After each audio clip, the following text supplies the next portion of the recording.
In our Frontline Diaries segment today, we connect with Dr. Kwadwo Kyeremanteng. And Dr. Kyeremanteng, you are in the ICU at the Ottawa Hospital right now. What has your pandemic experience been like in the intensive care unit?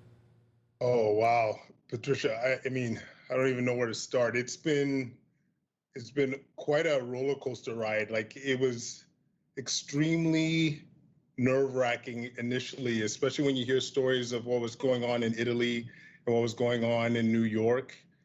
And so when we started to see some cases coming through, I mean, tension was high. And then slowly those nerves started to settle when we realized, you know, we got accustomed to what the patients look like and what to expect from the patients, and got a sense that we could manage these cases and we weren't being overrun because of the measures that people were doing out in society with social distancing. The key thing, though, was that we were learning and we were adapting and we were seeing patients come through. Can you show us a little of what's in that room and what your typical experience would be when you decide that a patient is not breathing on their own and they need to be put on a ventilator? A patient will be wheeled in from whether it's the emerge or the OR and will come into a setting similar to this. So where they put on the bed, a bed similar to this, quite adjustable, where we could position the patient appropriately.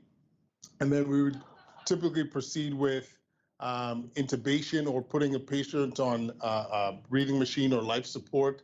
Here's an example of one of our ventilators, which provides oxygen and pressure into the lungs to ensure that our patients will have enough support. And when you leave the ICU at the end of the day, Dr. Kyeremanteng, you have a young family at home, 3 young kids. How have you handled that changeover? Have you been worried about your family, and are they worried about you?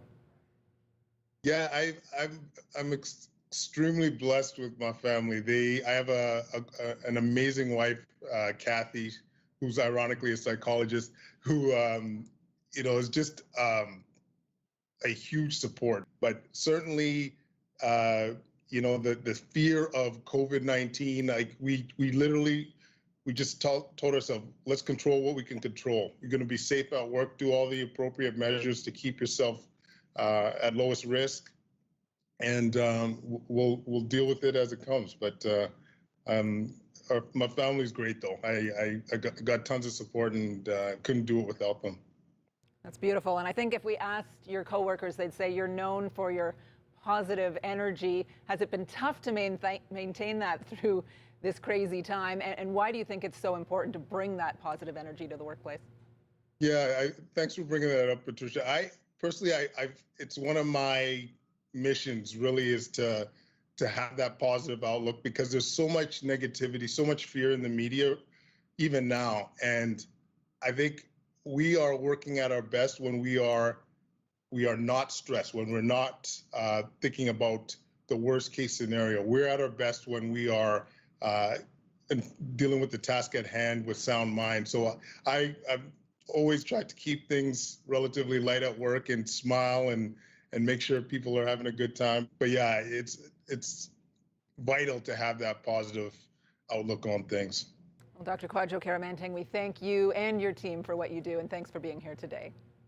Thanks for having me, Patricia.